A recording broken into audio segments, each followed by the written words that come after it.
Magandang hapon po sa inyo mga kapatid. Meron pong isang pastor na nagko-comment po sa atin patungkol po sa ikapu.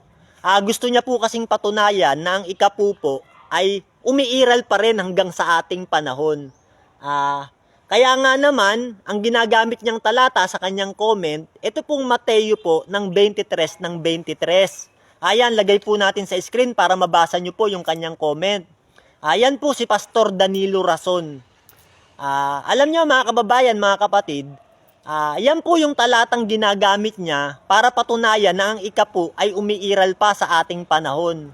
At ang sabi nga po niya diyan, hindi naman daw inaalis ni Jesus yung ikapu. Yan po yung kanyang ibig sabihin. Ini-endorse pa nga niya. Kaya lang naman nagagalit dyan ng Panginoon. Sabi niya dyan sa comment na yan, inaalis kasi yung ibang mga mas lalong mahalagang bagay. Mas pinipili ng mga pariseyo, ng mga saserdote, ang ikapu. Kaya si Jesus, nagalit sa panahon na yan. Pero hindi naman daw ibig sabihin, pinagbawalan niyang mag-ikapu yung mga tao sa panahon na yan. Nangyari nga naman po mga kapatid, sinagot naman siya netong isa.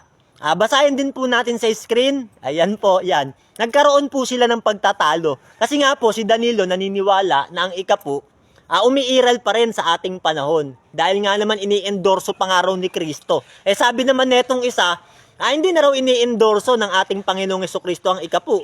Dahil sa panahon natin, ikalawang Korinto na ng 9 ng 7. Magbigay na ayon sa ipinasya ng kanyang puso. Nagkaroon sila ng diskusyon, ng balikan ng comment. Alam nyo mga kapatid, para maintindihan natin, yung ginamit po kasi neto ni Pastor Danilo, na talata, yung Mateo 23 po ng 23, para makuha po natin yung konteksto niyan. At sa talata po na yan, talagang makikita natin na hindi naman po sila pinagbawalan ni Kristo na mag-ikapu. Bakit nga naman po? Anong dahilan? Kasi nga po, yung ikapu, utos talaga para sa kanila. Kasi yung mga tao dyan sa panahon na yan, yan po ay mga Israelita. Yung utos ng pag-iikapu ay para talaga sa kanila. Kaya hindi naman sila pagbabawalan ng ating Panginoon. Kaya nga basahin natin kapatid dito sa aklat po ng Malakites ng 4:4. Yan po sa screen, basahin nyo mga kapatid. Yan mga kapatid, malinaw sa screen. Ibinigay ang kautusan ng Diyos kay Moises para sa buong Israel. Yan.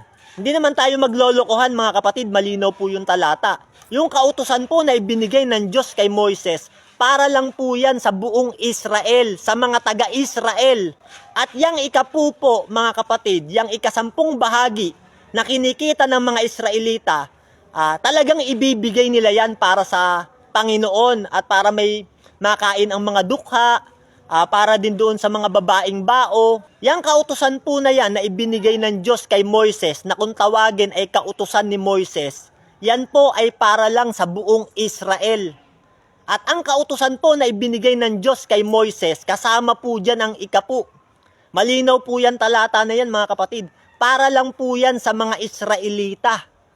Kaya yung Mateo po ng 23 ng 23 na ginagamit po ni Pastor Danilo, na nagko-comment po dyan, hindi po natin pwedeng gamitin niya na sinasabi natin na ini-endorso ng ating Panginoong Jesucristo ang ikapu sa panahon ng Kristiyano. Kasi nga kapatid, hindi naman talaga sasawayin ni Kristo ng ating Panginoong Jesucristo yung mga nag-iikapu sa panahon na yan. Dahil yung utos ng ikapu talagang para sa kanila yan. Dahil sa panahon na yan mga kapatid, yung nag-iikapu dyan, mga Israelita. Kaya hindi sinawayan ng Panginoon kasi para talaga sa kanila yung utos. At sa kanilang panahon mga kapatid, ang may karapatang kumuha ng ikapu, ang may utos na tumanggap o kumuha ng ikapu sa mga Israel, yung mga Levita at saserdote mga kapatid, mga anak ni Levi na tinatawag.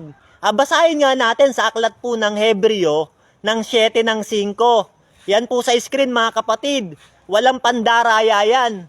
Mga anak po ni Levi ang may karapatan o may utos na tumanggap ng ikasampung bahagi. Hindi mga pastor. Yan kapatid, malinaw yan.